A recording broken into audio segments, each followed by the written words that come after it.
লোকের খুশি দেখে অনেক সময় খুশি হতে হয় মনা, সবসময় হিংসা না রে ছাবড়ি মনা, তোকে দেখে লোকজন হিংসা করে না। যে মেয়ে টাকা ইনকাম করার জন্য কাপড় খোলে তাকে দেখে অন্য মেয়েরা হিংসা কেন করবে? যে নিজের মান সম্মান বেচে টাকা ইনকাম করে তাকে দেখে নাকি অন্যরা হিংসা করবে? যে ভাইরাল হওয়ার জন্য শ্রাদ্ধ বাড়িতে ব্লগ করে তাকে দেখে নাকি অন্য মেয়েরা হিংসা করবে? যে একটা ছেলেকে ঠকিয়ে অন্য একটা ছেলের সাথে দীঘা চলে যায় তাকে দেখে নাকি অন্যরা হিংসা করবে? সবসময় হিংসা। আর লোক হাসাস না রে ছাবড়ি, তোরে দেখে কেউ হিংসা করে না।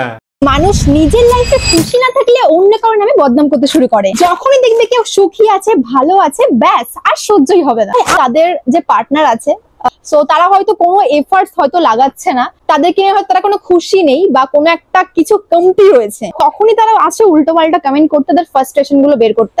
তার লাইফে কেন সুখী নেই, মানে কোনো হ্যাপি মানুষকে দেখলে কেন তারা সহ্য করতে পারছে না? পৃথিবীর কেউ সুখে নেই, তুই শুধু একাই সুখে আছিস তাই না? অবশ্য সুখে থাকবিই তো।